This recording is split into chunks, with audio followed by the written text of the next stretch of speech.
Former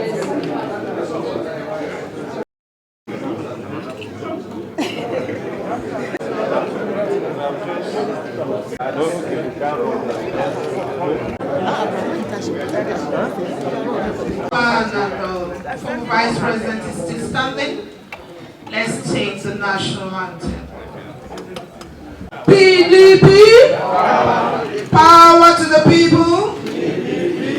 The chairman of the Board of Trustees, Senator Wale Jibril CON, presidential candidate, Atiku Abubakar GCON, the current national woman leader who has been a member of the Bureau, Stella Atiku.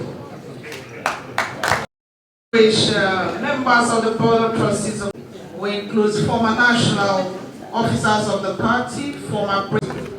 Therefore, good morning and welcome this morning to a consultation members of the PDP. Is consult wasting time in moving forward. Let me humbly invite Alhaji Atiku Abubakar GCON MSc Waziran Adamawa, Vice President of the Federal Republic of Nigeria, 1999 to 2007. It is very important that such consultations take place prior to, as it is the tradition, prior to selecting our presidential candidate, the person that is rightfully thought to be the best to carry the flag of the PDP into the 2003 elections. That is why today's consultation is very important. Before then, I would like to introduce members of His Excellency's entourage here present, some members actually. To my right, I have the leader, Abdul Ningi, former leader of the Senate and former majority leader of the House of Representatives.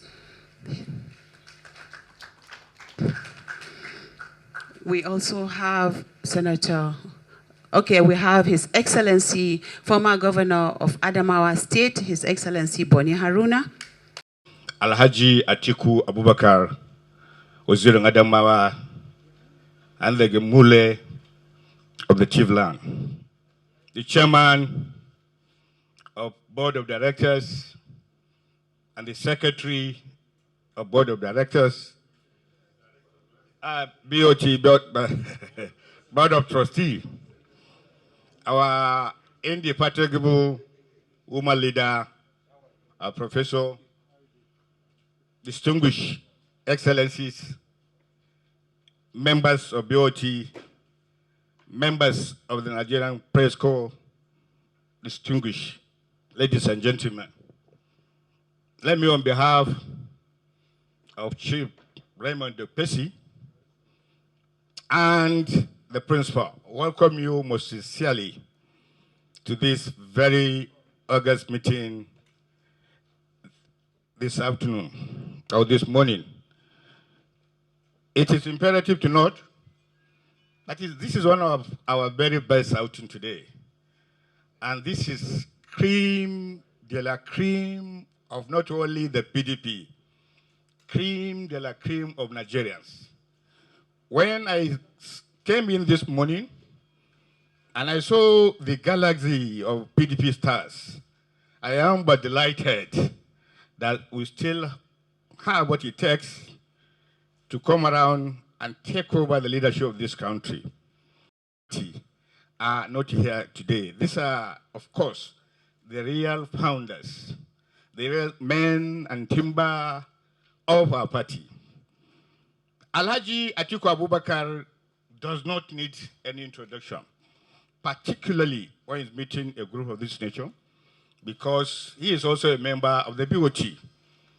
But suffice to say, it is important in a situation like this, at a moment like this, to introduce him.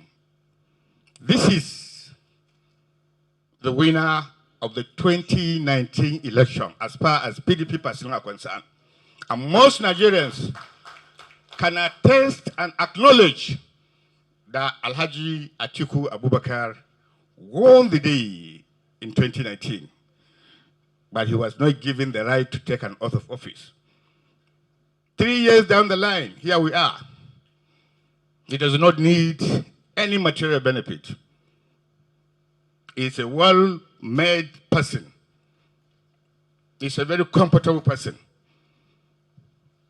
It surprises quite a lot of us when he put his neck on the saddle again to say he wants to run. It is inconceivable that someone who has run election in 2019 and he's here again. And why is he here? Because he believes that he has what it takes to add value to this country and to reset and unite Nigerians. Ladies and gentlemen, we have in our midst our presidential candidate in 2019 who had garnered over 12 million votes in this country. And therefore, if we pick him again to play our party flag, what that means from day one, we have somebody who has garnered 12 million votes under very terrible circumstances in 2019. Therefore, if we make him our candidate, he is head and shoulder over any aspirant, over any candidate from any party. 2023, you know, the president and commander-in-chief, Buhari, is not running. Therefore, we are set from day one. We are set in Wakiti with 12 million votes. Secondly, and more importantly, check the history of opposition across the globe.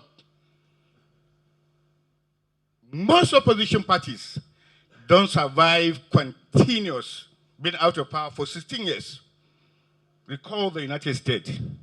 Recall the United Kingdom. Recall Germany. Recall India. Recall Singapore. Recall Indonesia. Recall Malaysia. These are some of the democratic powers that exchange leadership from one party to another. And especially in Africa. After 8 years, it is our duty in making sure that PDP leaves the seat of power. Because what APC has brought is woes and woes and woes. And for us as a party, and for us as citizens, it is incumbent upon us to get the very best of us.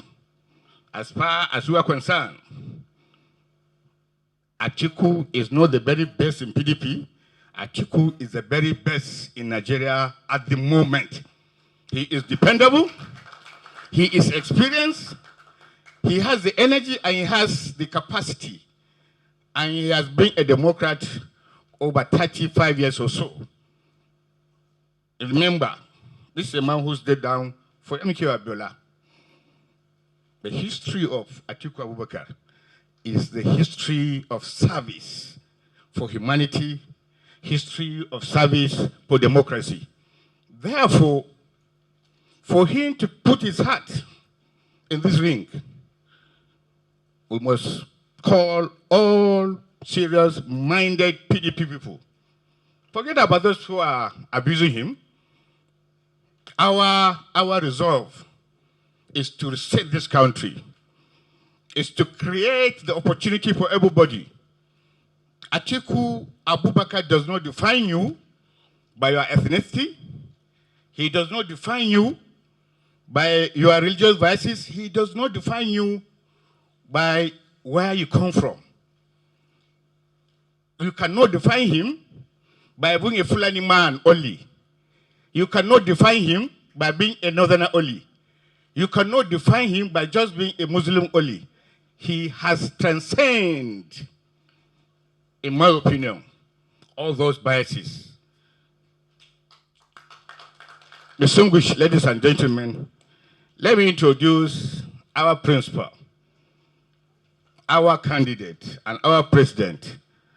Come 2023, inshallah, Alhaji Atiku Abubakar to the podium. I thank you for listening. Thank you. I've been told to invite one of the members of the Board of Trustees who is Excellencies, fathers, founders of the People's Democratic Party, our great leaders, I salute each and every one of you. On behalf of Alhaji Atiku Abubakar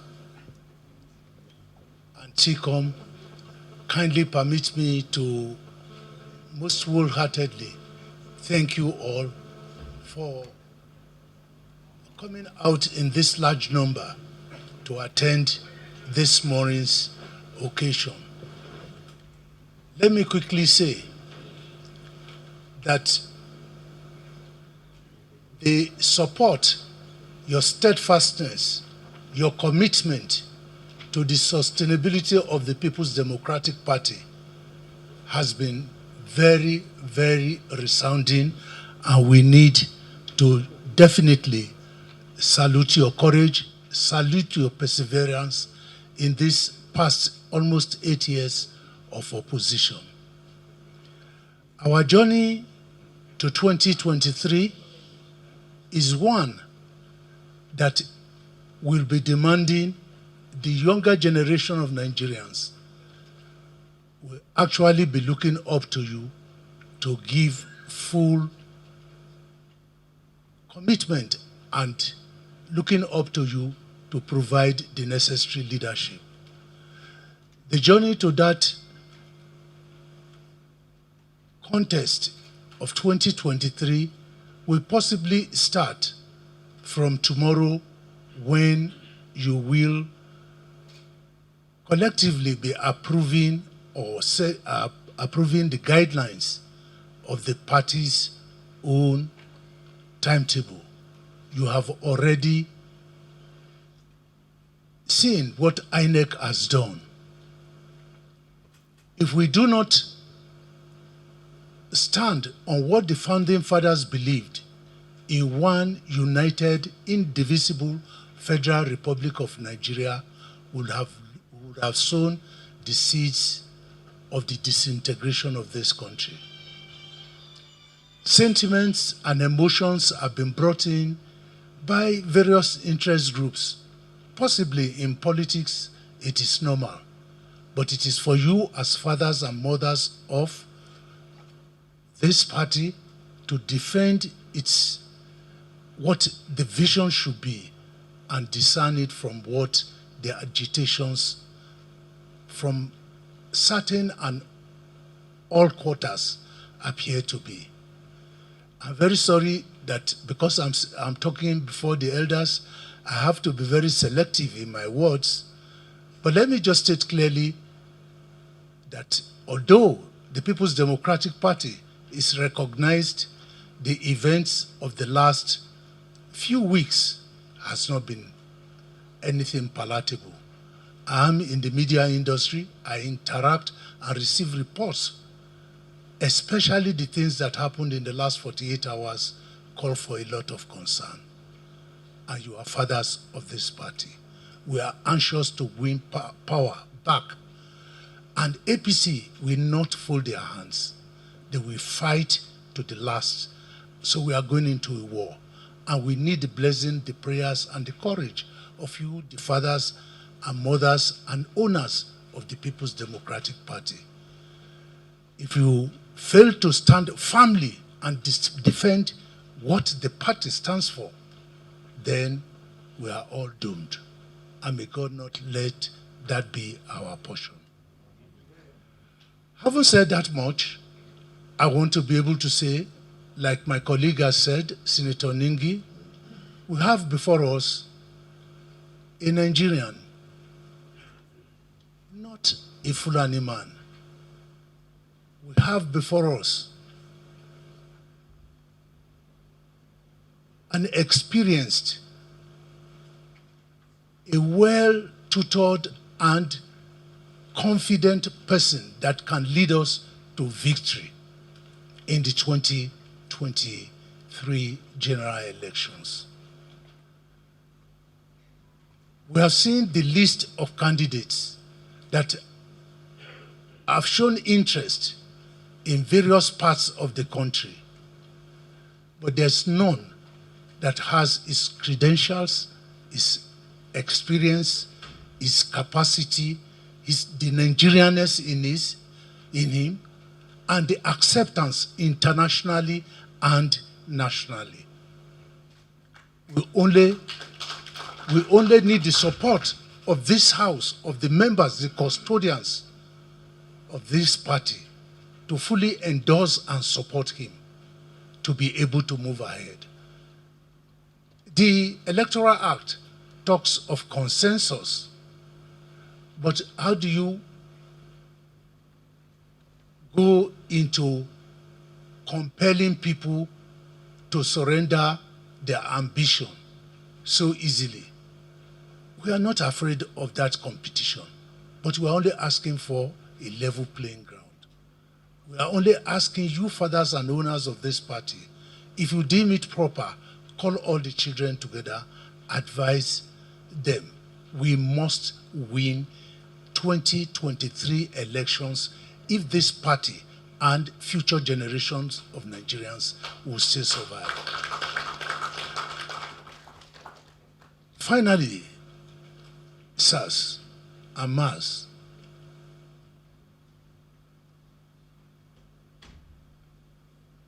we have to plead with all members of this body to please act swiftly. The information reaching me, even up till this morning, are not very palatable.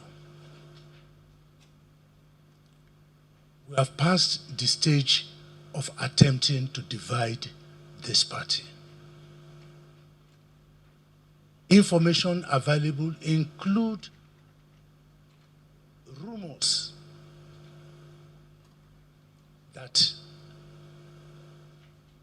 certain persons who left the party, who came back to the party, who are founding members of the party, will not be allowed, or efforts will be made to push them out of the race. May God Almighty not allow that to happen. So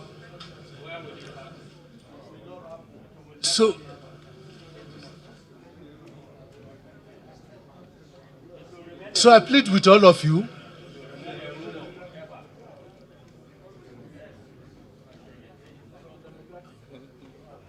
I plead with you all to rally round, to save the party, to encourage whoever, and I don't have any doubt in my mind that the only person that is capable of leading us of the quagmire that we are in Nigeria today is Waziri Atiku Abubakar. Thank you very much, and I look forward. I stand before you once again, not to tell you who the man Atiku really is, because a lot of you know him even before I met him.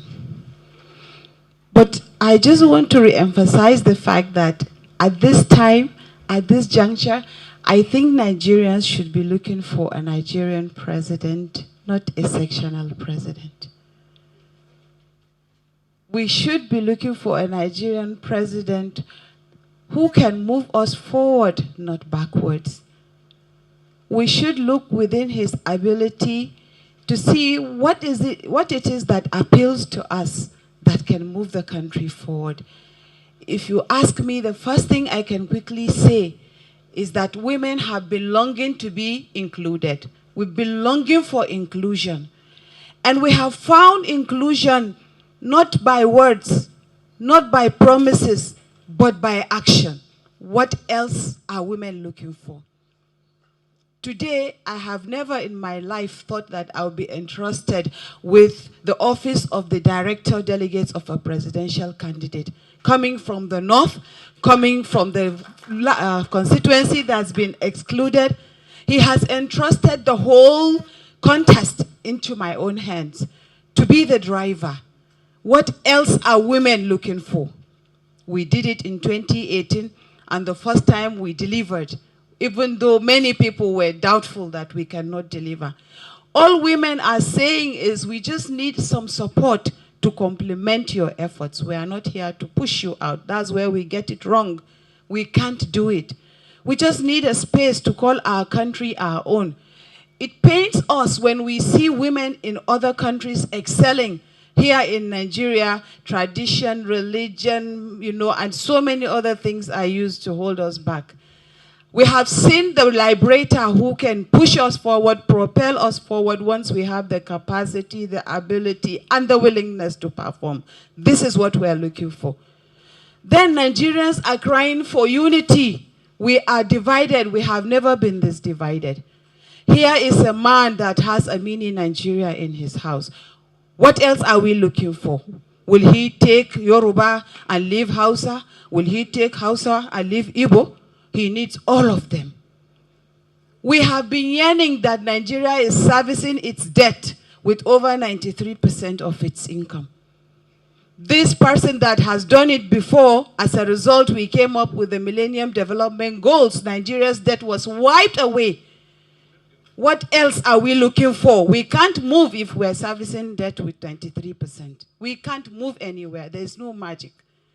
What else are we looking for? It is at this point, at this juncture, ladies and gentlemen, I would like to crave your indulgence to just listen to a 2-minute clip to tell us and let us find and search within our mind, what are we looking for? When we go to countries like UAE, in Dubai, we don't need to know Sheikh Mohammed because the institution is working, the system is working.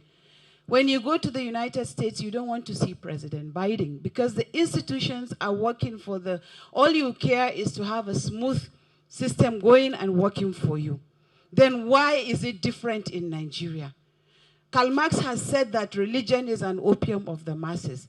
And also I want to say distraction by ethnicity, by language, by tribe is an opium used against the masses. We will not succumb to this. PDP has to be sustained, and history will not forgive those who use this to destroy it. Really and truly, many people have worked to get PDP, to sustain PDP. All of us have been fasting for 8 years. Not because we don't know where to go, but because we want to sustain it. At this juncture, let's have the clip, please. Thank you, ladies and gentlemen. For his address. His Excellency Alhaji Atiku Abubakar, GCON.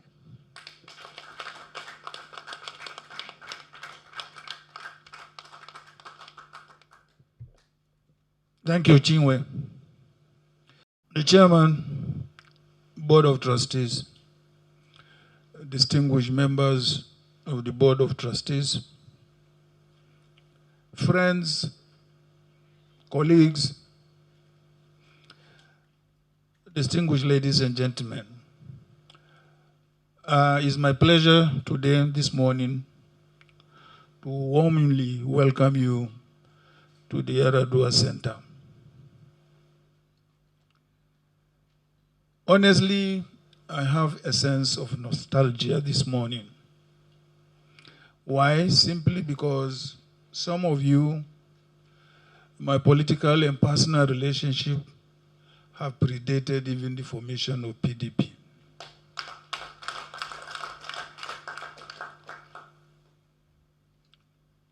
And very many of you as founding members of our great party. I want to welcome you very, very warmly. I want to appreciate the time you have taken to come all the way from your respective destinations for this meeting.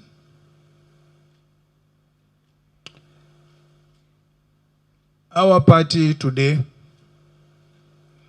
happens to be the oldest political party since the creation of this country. Start from the 1st of October, 1960, and before then.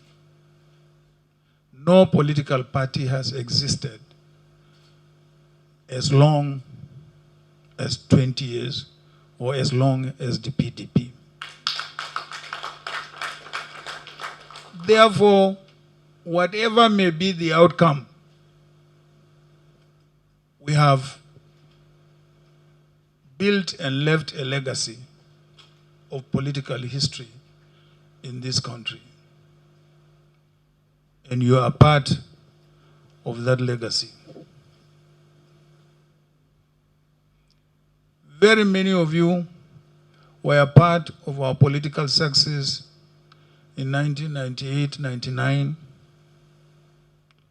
and also many of you were part of the success story of our government, PDP government, of 1999 to 2007. Till today, no administration has matched. No administration since then has matched the achievement of our administration.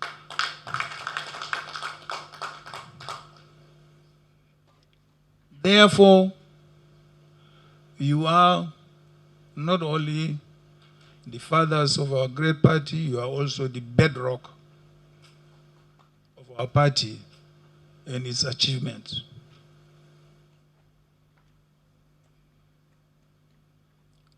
What I am saying is not flattery, but it is based on facts. Go to any aspect of our growth, whether it is the economy, whether it is healthcare, whether it is agriculture, whether it is education. The landmark achievements we made between 1999 and 2007 have not been matched by any subsequent administration.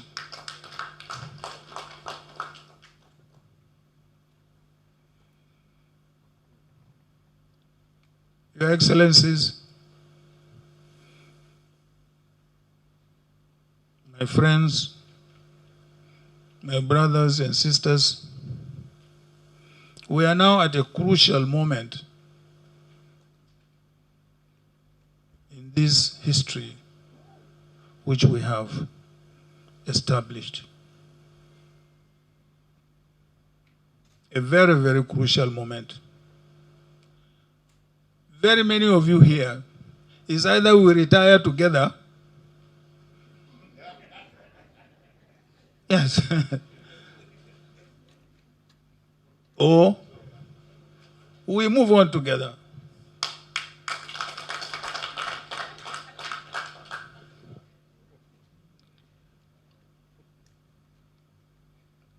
Somebody said we recorded during the last election about 11 to 12 million votes.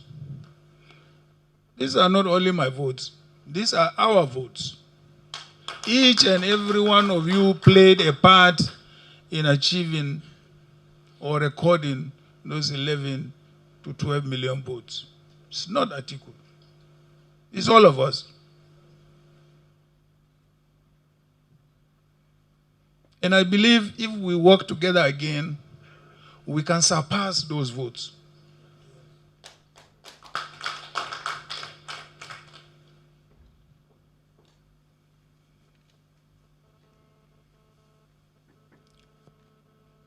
As one of the speakers said, my worry, and it should be our own worry, is that what happens if we fail to win the 2023 general elections, God forbid. It means we're going to be in opposition again for the next 8 years.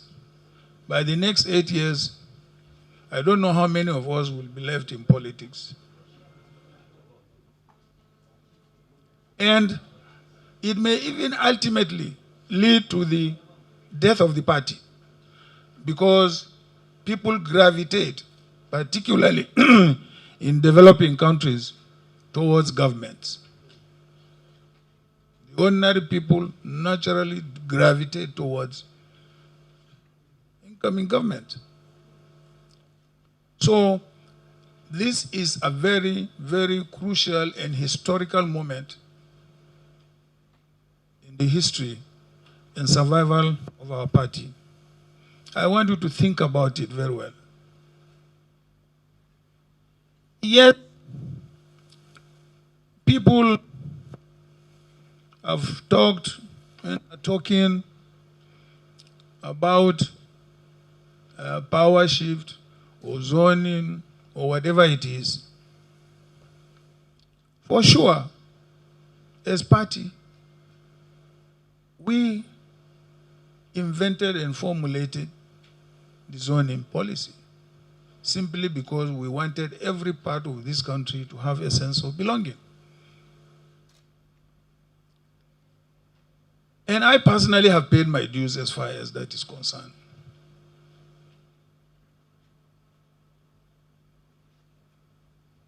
Very many of you were members of the SDP when I stepped down for Chief Atiku Abubakar and worked for his election. Very many of you were members of our government when all the PDP governors came in 2003 and said, I should replace Obasanjo. They didn't want. I said no. But we have agreed power should remain in the Southwest. Why should I? Some of those governors who dared to support me, some of them went to jail.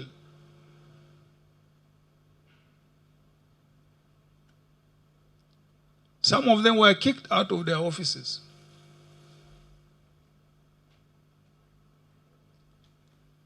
But we made sure that we kept to our policy of zoning.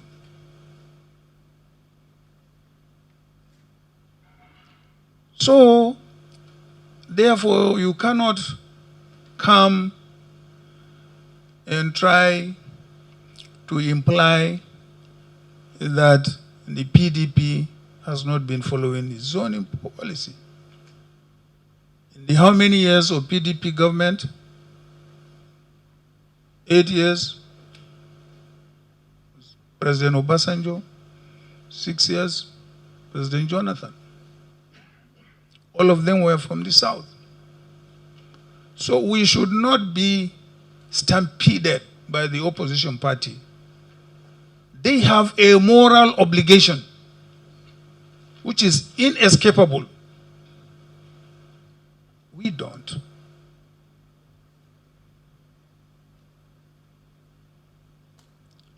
So, distinguished members of the BOT,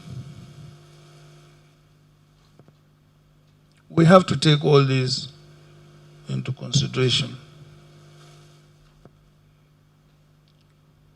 On a final note, because I don't want to keep you long waiting here, because I apologize, the air conditioner is not as effective. It's either because we are too many for the hall, because it's not meant to carry us many members. This, when we planned it, I hope you will bear with me.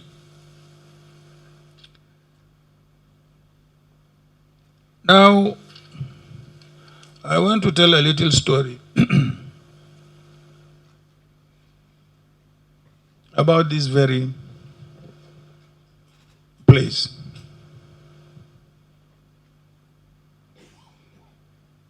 We all must remember the contributions of the late Sheikh Musa Yar'Adua. May his gentle soul rest in peace.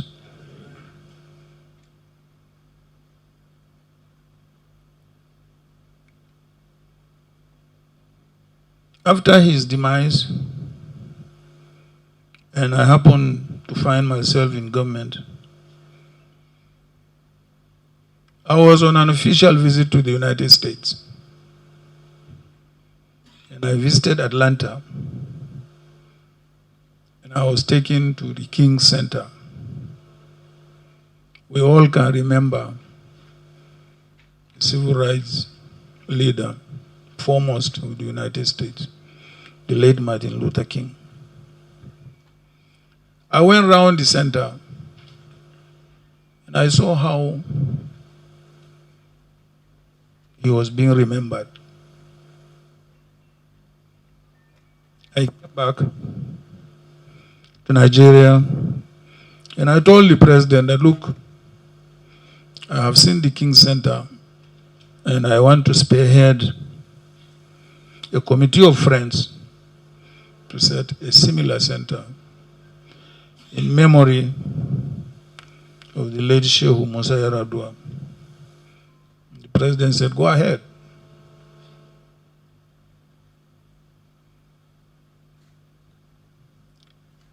This was how this center came into being. And then I said, what is it that Shehu would have loved to see? Because when he recruited some of us into politics, I was in my 30s, he said, look, you are all young men. I want us to break the siege mentality, regional and ethnic and religious mentality that is a bedrock of Nigerian politics, and build bridges across the country. Let us reach out to the rest of the country. He was always talking about building bridges, building bridges. And I said, okay, what monument besides the center should we have? It was then we came with the concept of the uncompleted bridge outside here. And it is there. It is our responsibility and the responsibility of future generations to make sure that we complete that bridge across the country.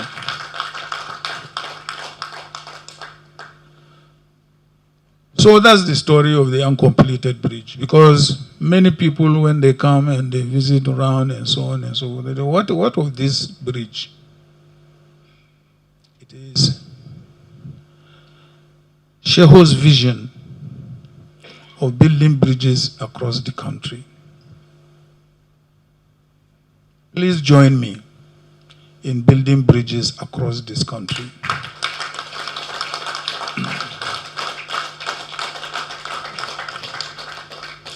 So that every part of this country will have a sense of belonging.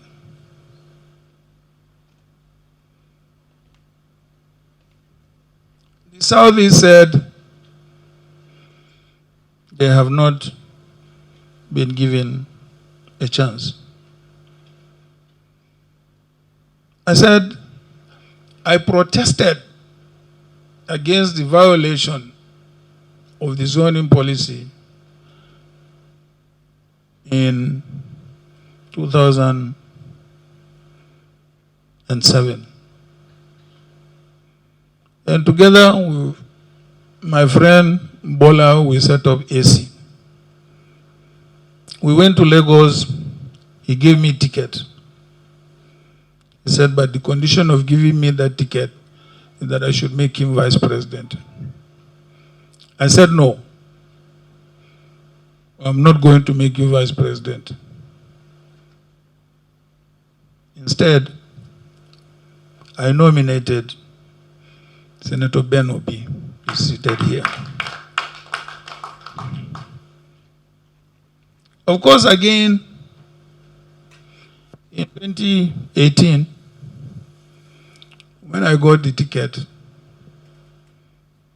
again, the running mate was another Obi. Coincidentally.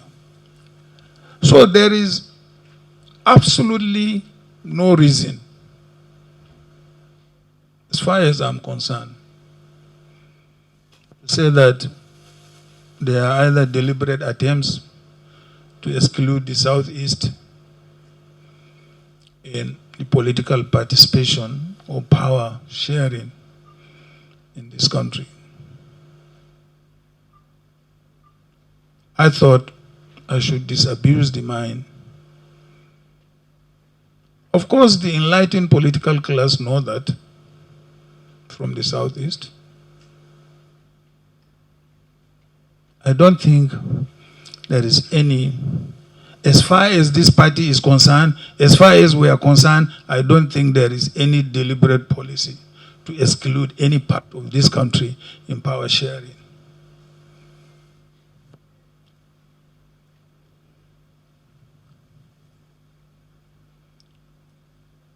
Leaders, elders, wise men of this our great party,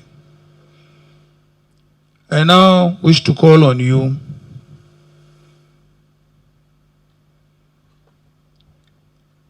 to please give me another opportunity to advance all these ideals of our party, very beautiful ideals, so that we can further consolidate democracy, unity, and development of our country.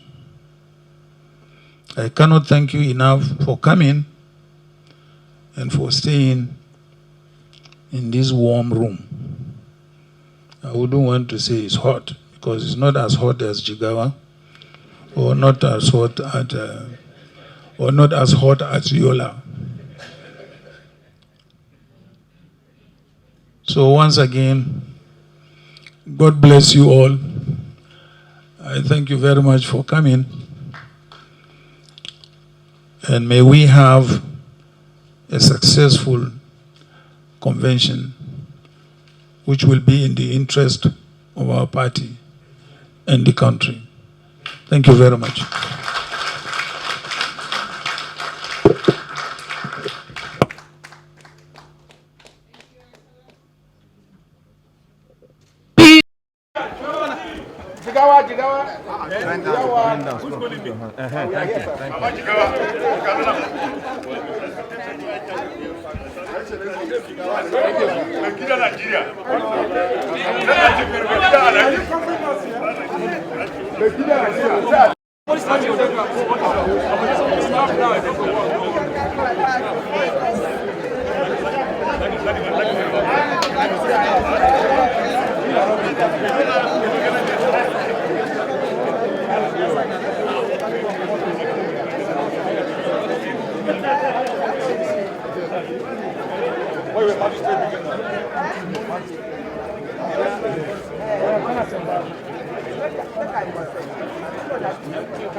And non-members of caucus to be part, so that. Thanks for checking out SYMFONI on YouTube. Please be sure to subscribe and like our videos for updates.